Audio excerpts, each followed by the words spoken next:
बचपन में दादी कहती थी कि रात को कभी खुले आईने के सामने मत सोना, क्योंकि अगर रात के पहर उस पार की किसी अतृप्त आत्मा ने तुम्हें देख लिया तो वो तुम्हें अपने वश में कर लेगी या अपने साथ तुम्हें भी उसी दुनिया में ले जाएगी।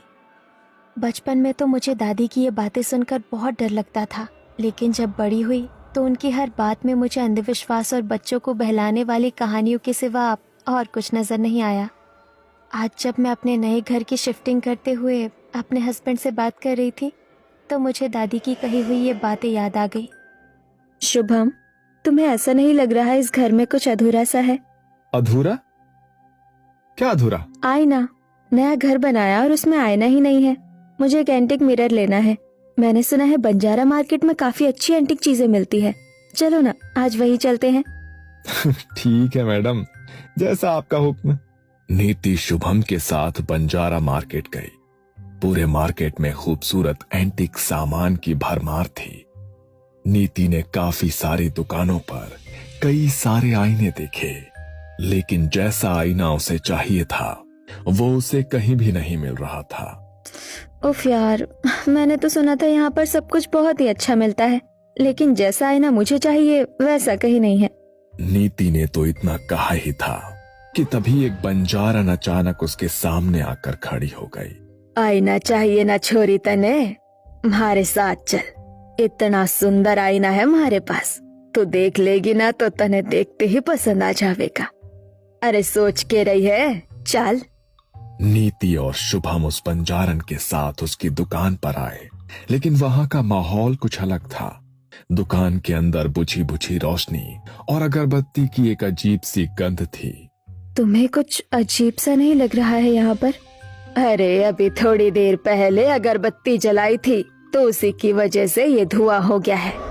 ये देख छोरी, तेरा आईना कति तेरे जैसा खूबसूरत।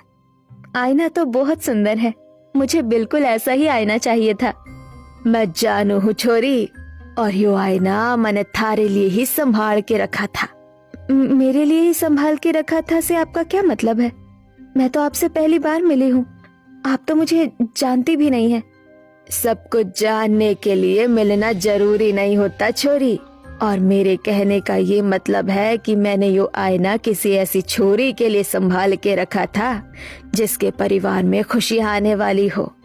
तेरे पेट को देख के ही मैं समझ गई थी कि थारे भीतर नन्ही सी जान पल रही है।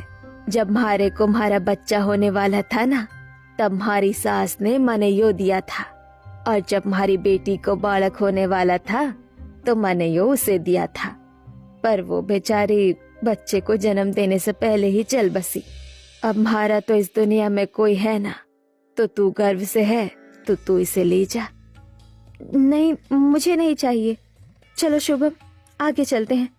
अरे के हो गया छोरी, ले जाना। सुबह से हमारी बोनी भी ना हुई है, तेरा बहुत बहुत एहसान हो जाएगा छोरी। अच्छा ठीक है, दे दीजिए।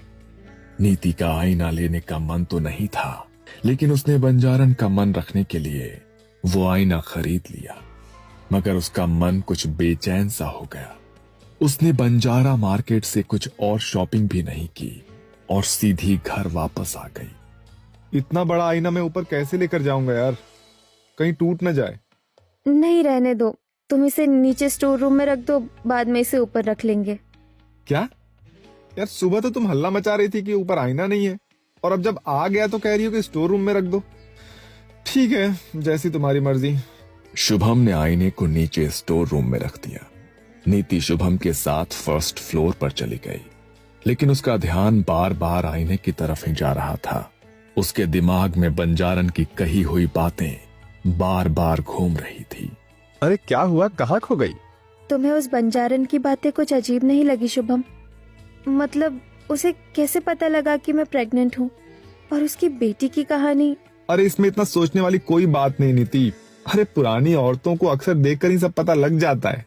और रही बात उसकी बेटी की कहानी की, तो उसने तुम्हें प्रेग्नेंट देखा तो अपना दुख तुम्हारे साथ बांट लिया। कल मुझे जल्दी ऑफिस के लिए निकलना है तो मैं सोने जा रहा हूँ।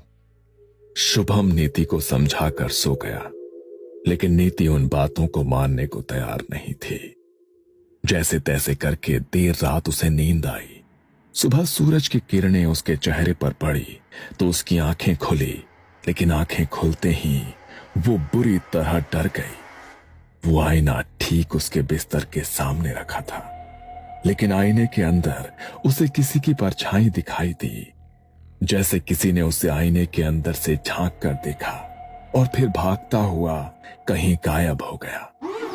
वो हाफ कर उठी। शुभम, शुभम, अरे क्या हो गया नीति? अरे तुम इतनी घबराई हुई क्यों हो? अरे इस तरह चिल्ला क्यों रही हो? ये आईना यहाँ कैसे आया? मैंने आंखें खोली और सामने आईने में देखा तो ऐसा लगा जैसे आईने के उस पार से किसी ने मुझे देखा और फिर कहीं गायब हो गया। सुबह उठते ही सामने आईना देखोगी तो भ्रम तो हो ही जाएगा ना।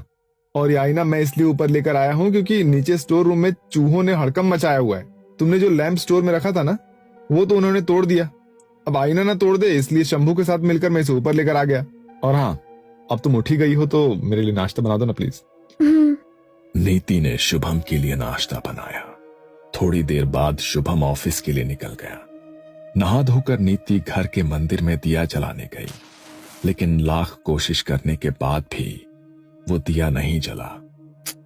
अरे ये दिया जल क्यों नहीं रहा है? नीति ने फिर से माचिस जलाई, लेकिन इस बार मंदिर में रखे कपूर ने आग पकड़ ली और लकड़ी के मंदिर में भी आग लग गई। नीति ने पानी डालकर आग बुझाई, लेकिन आधा मंदिर जल चुका था। पता नहीं कल से क्या हो रहा है, अचानक मंदिर भी जल गया। एक तो मेरे सर में इतना दर्द हो रहा है, अंदर जाकर पेन किलर लेती हूँ। इससे पहले कि नीति अंदर जाती, उसे अंदर से किसी की आवाज सुनाई दी, जैसे कमरे में कोई छोटा बच्चा इधर उधर भाग रहा हो। उसने जल्दी से कमरे की तरफ जाकर कमरे का दरवाजा खोला तो उसे लगा मानो कोई परछाई उसके बिस्तर के पास से दौड़ती हुई उसी आईने के अंदर समा गई। नीति आईने के सामने जाकर खड़ी हो गई।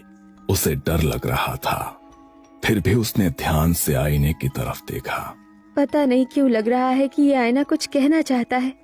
इसे देखकर दादी की कही हुई बातें याद आ रही है कि इस आईने के उस पार जरूर किसी का घर है। नीति ने ये कहते हुए आईने को हाथ लगाया। आईने के ऊपर सीधी तरफ एक अजीब सा निशान बना हुआ था।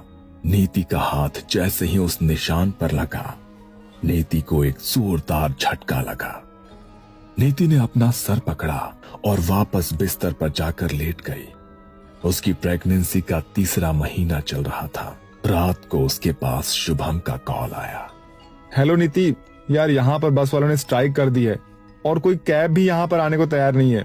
आज रात लगता है मुझे यहीं पर रुकना पड़ेगा। तुम प्लीज मैनेज कर लेना, ठीक है? ओके। नीति पहले ही डरी हुई थी, लेकिन उसने डर को शुभम के सामने जाहिर नहीं होने दिया। वो चादर ओढ़कर अपने बिस्तर पर आंखें बंद करके लेट गई। घड़ी में रात के 12 बज गए थे, लेकिन अभी तक उसे नींद नहीं आई थी। थोड़ी देर बाद उसकी हल्की आंख लग गई, लेकिन तभी उसके कानों में किसी की फुसफुसाहट की आवाज पड़ी, जैसे कोई छोटा बच्चा बड़ी ही भयानक आवाज में कोई राइम गाता हुआ उसके पास आ रहा हो। Twinkle, twinkle, little star, how I wonder what you are. तभी उसकी नजर सामने आईने पर पड़ी और आईने के अंदर का भयानक दृश्य देखकर नीति की रूह कांप गई। आईने में एक बेहद भयानक छोटा बच्चा उसे दिखाई दिया। उसने अपने हाथों से अपनी गर्दन को मरोड़कर तोड़ दिया और अपनी गर्दन अपने हाथों में लिए नीति की तरफ बढ़ने लगा। डर के मारे नीति का पूरा शरीर पसीने से भीग गया। वो जोर से चिल्लाई और उसने रूम की लाइट्स ऑन कर दी, लेकिन लाइट ऑन ही नहीं हुई। नीति ने एसी की तरफ देखा तो वो भी बंद था। लगता है लाइट चली गई है। और दादी ठीक कहती थी, बिस्तर के आगे कभी भी आईना नहीं रखना चाहिए। आईना बिस्तर के सामने से हटा देती हूँ। बहुत अजीब अजीब भ्रम हो रहे हैं इससे मुझे। नीति अपने बिस्तर से उठकर आईने की तरफ गई। उसने दोनों हाथों से आईना पकड़ा और उसे दूसरी तरफ रखने की कोशिश करने लगी, लेकिन आईना उससे हिल ही नहीं रहा था, जैसे वो खुद ही उसके बिस्तर के सामने से कहीं जाना ही नहीं चाहता था। नीति ने 2-3 बार कोशिश की, लेकिन तभी अचानक आसमान से जोरदार बिजली कड़की और जैसे ही वो रोशनी आईने के ऊपर पड़ी तो आईने के अंदर का नजारा देखकर नीति की रूह कांप गई।